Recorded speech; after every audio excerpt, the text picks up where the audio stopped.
Welcome to Inside the Indians, your source for insider information on the Tribe. Stay with us as we bring you the latest about the players, managers, and people behind the scenes at Victory Field. Now here's your host, the longtime broadcast voice of the Indians, Howard Kellman. Hi everybody, and welcome to Inside the Indians. On today's show, we'll speak with Indianapolis Indians President and Board Chairman Bruce Schumacher. We'll be back with Bruce after these words.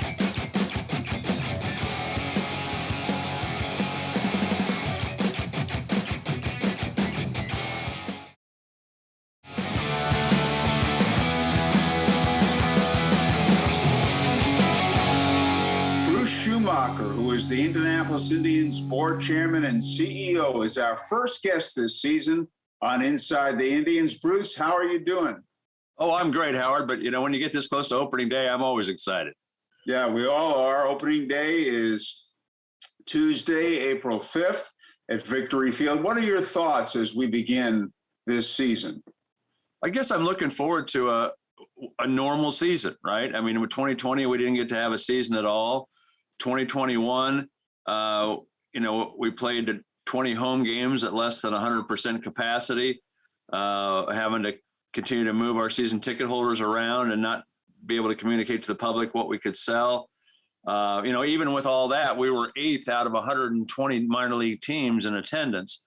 Once we got to July 1st and we were able to go up to full capacity, we were 2nd overall of all minor league teams. So I'm looking forward to having that opportunity from the start. Oh, that's terrific. When we look back at last year, I think one of the real pluses was the addition of the Elements Financial Club. It was a huge success. Well, it is. And, that was one of many frustrations from 2020 is that we had gotten it finished just in time for the 2020 season. We never got to play. But it's been, I think, even exceeded our expectations. We have used it not only very capably, as you noticed, because it's pretty much right outside your broadcast booth. Right. All season long, but we've used it in the off season. We had a wedding up there this past weekend, so it's a great space. It's climate controlled year round, and it allows us to do a lot of things. And we hear nothing but great reviews about it. One of the things I'm going to remember was we had a Wednesday day game near the end of the season. It was September 15th, a noon start, a school day. And I mean, it was pouring outside, just pouring. At 11 a.m. on this school day in the middle of the week, near the end of the season, the Elements Financial Club was packed. I mean, packed, with the weather being what it was anyway. No, and of course, that's the other great thing. If you want to be outside up there, you can be outside. But if you want to come into the club, you've got that option too. So it's a great space. All you can eat, all you can drink, a big, big success. Tell us about your responsibilities, Bruce, as board chairman and CEO.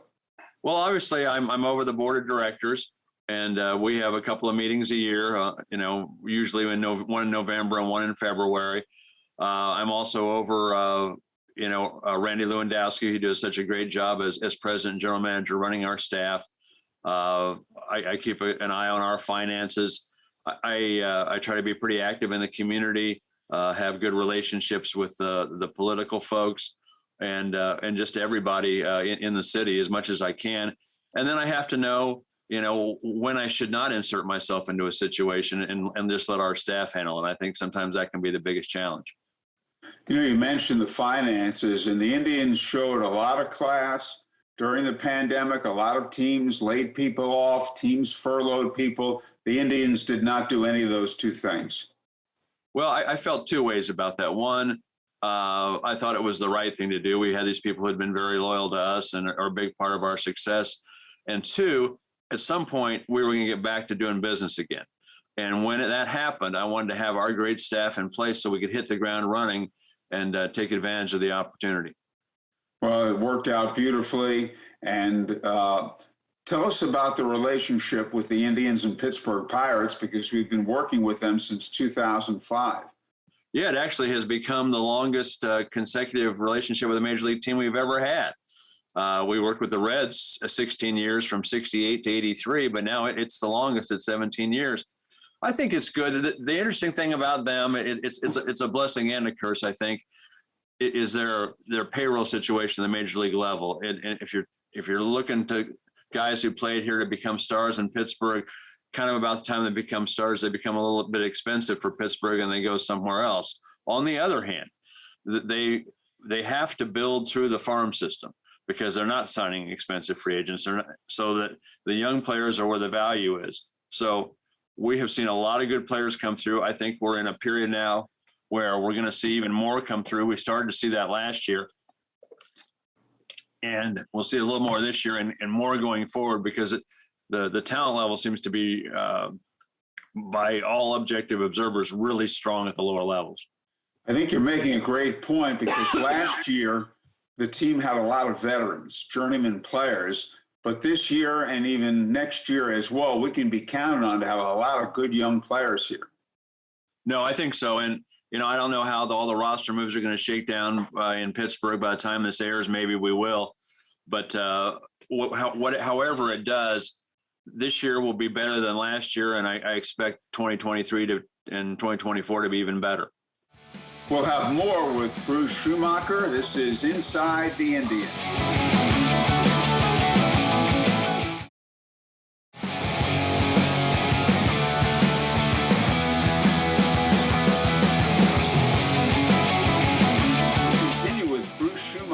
Board Chairman and CEO of the Indianapolis Indians on Inside the Indians. And Bruce, let's talk about some of these young players we finished up on the last segment. The first guy who comes to mind is O'Neal Cruz because he has a ton of talent. Well, he does. He is one of the most interesting hitters I've seen in a long time. I mean, the ball just rockets off his bat. He reminds me a little bit of Vlad Guerrero Sr. in terms of it doesn't necessarily need to be in the strike zone either. He's got unbelievable power. I saw him play against the Yankees yesterday. They handled him pretty well. I think it might be in his best interest to start the year in Indianapolis and kind of see what develops from there. I know that the Pirates have a lot of puzzle pieces that they're figuring out right now. The game yesterday started with our old friend Cole Tucker playing short, excuse me, and Cruz in left field, and then mid-game they flip-flopped him. So everybody wants guys with position flexibility. Obviously, with Cruz being 6'7", there's been a lot of speculation that long-term he won't be at short. He's obviously going to be someplace because he can hit, but what's his best position? And they like Tucker to be flexible too. But he's a guy that we got to see a glimpse of last year, and when he gets a hold of one, it disappears into the distance. Well, he can hit for average. He can hit for power. He can run. He can field. He can throw. And a left-hand hitter, he creates a lot of leverage being as tall as he is. He does remind me a bit of Gregory Polanco. Now, Polanco was fabulous here, did not become the impact player we thought he would be at the major league level. But Cruz has a chance to be a terrific major league player. Well, he does. So it's just a matter of what's best for his overall development. The Pirates will obviously have the last say on that. One man's opinion, I think maybe a little more time in Indianapolis, a little more time at AAA would be good for him. Let's move over to Ramsey Contreras, who we saw make one start for the Indians last season. This young man has a great arm. He's one of the Pirates' top prospects. The other day, he was optioned to Indianapolis. So we'll start with us. And they got him in a trade, in the Jameson Taillon trade. Well, that's looking, and then we may touch on some other guys who are in that trade too. That they got pretty good prospects in that trade. And they really did. And Contreras, supposedly the Pirates' number 4 prospect, probably be leading our pitching staff. He'll be a guy that I would expect to spend time in both Indianapolis and Pittsburgh this year. As you well know, 2 or 3 good starts in a row, and you're probably headed to the big leagues these days. So, but he's got great upside. Well, you're making an interesting side point there about 2 or 3 starts and you head to the big leagues, and that seems to be the way it works. And we've always felt, and I remember Max Schumacher, your dad, saying this to me when I started, that we like to see players go to the big leagues, whoever the parent club is, but when they go, we like to see them stay there so that they're not rushed and they dominate for a period of time here and they've earned the promotion. Yeah, I think that is a preferable way to do it. It just seems like now there's so much tweaking and so much hole plugging. And if a guy is struggling at all up there, well, let's send him out and go grab the guy who's doing good at AAA. And I'm not sure we're going to get back to a guy dominating and earning the right to stay up long term. We'll see. And the coaching staff completely changed coming into this season for the Indians. No, we've got people that I'm looking forward to meeting. Our manager, of course, was a guy that we had, Miguel Perez, as a coach, and actually caught with us briefly a couple of times. Rave reviews from people who have dealt with him at Altoona. Good guy, good baseball man. Looking forward to getting to know him a little better. He was actually a coach under Dean Traynor. Eric Munson is a guy I remember from his days in the Tiger organization. I don't know him. He was actually running a training facility in Dubuque, Iowa. Dan Meyer pitched for us briefly in 2011. He'll be our pitching coach. And a guy, Howard, that you know very well is going to be our bench coach. He's been in the Pittsburgh organization for 17 years, Gary Green. Yes, and Gary also played for the Indianapolis Indians in 1993 as a shortstop, and he got some time in the major leagues there with the Reds and the Padres. And Gary was a terrific fielder, and then was the Pirates infield coordinator. As you said, he's been there a long time. And he's there as the bench coach to really give Miguel Perez a hand. He did the same thing in Double-A Altoona a year ago, the bench coach. And he also works with the infielders. No, he's obviously a valuable resource for the Pirates. Gary Green. So you have a whole new staff, and that should be interesting. And I think as a former catcher, and Miguel Perez is a former catcher, they bring an added dimension to the table when they become managers. Well, we've seen some of those guys over the years. I mean, Vern Rapp is one that always comes to mind. Buck Rogers. They tend to make it, all things being equal, I think they probably tend to make the best managers.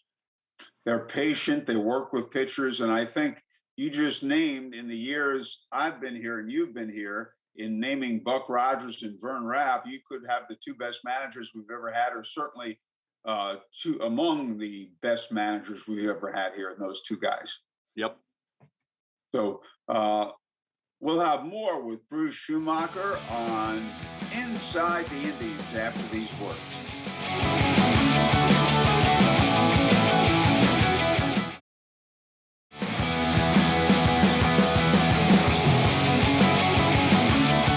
Schumacher, the Indianapolis Indians board chairman and CEO, is our guest on Inside the Indians. Bruce, as always, we have our share of promotions at Victory Field this season. Well, we do, and we tie a lot of them to the days of the week. So we have a Tuesday dollar menu with hot dogs, peanuts, potato chip, Cracker Jack, popcorn, all just $1 each, with the exception of opening night on April 5th. Wednesday day games, even more of the Wednesday games this year are 1:35 starts. Thursdays, $2 Pepsis, $3 domestic drafts, $5 premium and craft drafts. Most our fireworks day, our Fridays are fireworks. Once we get into May, every Friday night, and we throw in a few other ones too. A total of 15 fireworks shows this year. And kids eat free Sundays. All children 14 under receive a free hot dog, bag of chips, and a bottle of water. And if you're a member of the Naho Club, you get to run the bases after the game. Well, that's terrific. And one thing we're doing differently, which I think is a good thing, and other teams have done it, in April and May, with the exception of opening night, Tuesday, April 5th, instead of the 7 o'clock, 7:05 starting time, we're starting Tuesday and Saturday games those 2 months at 6:35. Well, we wanted to try it. And I think we've sprinkled it in because we do it a little bit in September too. I think we've sprinkled in enough that it'll give us a test. Couple of things. Early in the year, it's a little bit warmer then. For families, maybe it allows you to get to the ball game and get home a little earlier. So, this has kind of been what we've done over the years. Really, the only way to find out on how some of these things are going to work is just to do them and do them enough to test them against another time, and let the fans vote with their feet, as you will. You grew up with your father, Max, president, general manager, board chairman of the Indians. You grew up around Busch Stadium, the old ballpark. What was it like as a youngster growing up around the ballpark? I just wanted to do anything that I could out there to be a part of things. I mean, I ushered back before we had spreads. I took food orders and brought food to guys in the press box. I worked on the old scoreboard and put the numbers in. I got to, shag fly balls in batting practice. And as a kid, it just didn't really get any better than that. Yeah. You mentioned the food order, and that's what you were doing my first year. And you and I met on April 20th, 1974, the Indianapolis Indians home opener. It was a Saturday afternoon. And we talk about the players who go to the big leagues, like a Randy Johnson, Larry Walker, who became Hall of Famers. And that first ever game, the day you and I met, the Omaha Royals featured a young third baseman named George Brett, who became one of the great third basemen of all time. And that's one of the great things about seeing the players here and what they go on and accomplish in the future. Well, and we certainly talk a lot about the guys who have played for us and what they've gone on to do, the Garrett Coles and Andrew McCutcheons. But we've had a heck of a lot of interesting guys come through here as visiting players. George Brett, Nomar Garciaparra, Kurt Schilling, a lot of folks over the years that you get to see before you're watching them in the big leagues on television. So you grew up around the ballpark, and then you started with the Indianapolis Indians in 1983 as ticket manager. Tell us about that, and then you rose through the ranks. Well, so I graduated from Indiana University in December of '82, and Randy Bohr, who had been the Indians ticket manager, left to take a job with Senator Lugar. So I applied for the Indians ticket manager job and got it. We were a very small staff then. We had 5 full-time staff people. And the ticket manager in year one of your employment was actually just a 9-month employee. So I actually went and stocked shelves for 7-Up in the off season and did a little library research on shareholders for the Indians, but essentially then came back in January of '84 as a 12-month employee, became public address announcer in 1987, along with being a director of special projects, was public address announcer for, 20 some years. Before David Pigman took it over. I've been director of special projects. I've been director of corporate sales. And now I'm chairman of the board and CEO. What was it like? Tell us about the transition in 1996 going from Busch Stadium to Victory Field. I'm glad I was a younger guy then. Because that was an unbelievable. I'm glad I had the chance to go through it. It was amazing. It was exhausting. We didn't have our offices finished here at the new ballpark. Even the first year, even that, we played the last game at Busch Stadium on July 3rd of '96. Played the first one at Victory Field on July 11th of '96. We didn't have offices at Victory Field until the beginning of the '97 season. So we're working at Busch Stadium during the day and coming back and forth. Dad set up his office in the Indian suite because it was done. And he's put a typewriter on the counter and he had the suite phone and he operated out of there. Some of us stayed at Busch and worked. We had some trailers in the parking lot. We're here late in the evenings to getting signage hung on the walls and dealing with details. I remember the left field scoreboard. I hadn't realized that it had sharp edges on it that shaded the lights, and Daktronics hadn't mentioned it to me, but it's at field level, and outfielders can't run into that. So at the last minute, I'm figuring out what kind of fencing we can put into it in front of it that protects the players, but doesn't look like it's there. So we're holding spans of fencing up. Somebody's holding it up there, and I'm looking at it from the stands. Just this kind of craziness as we're down to the wire to be ready to go on July 11th of '96. But obviously the finished product was amazing and has just gotten better since then.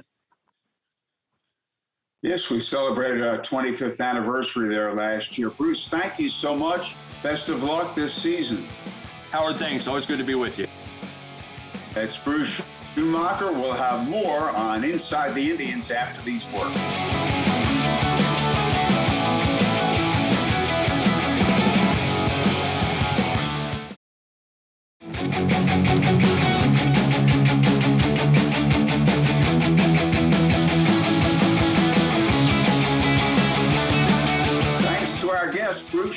Schumacher. See you next week on Inside the Indians.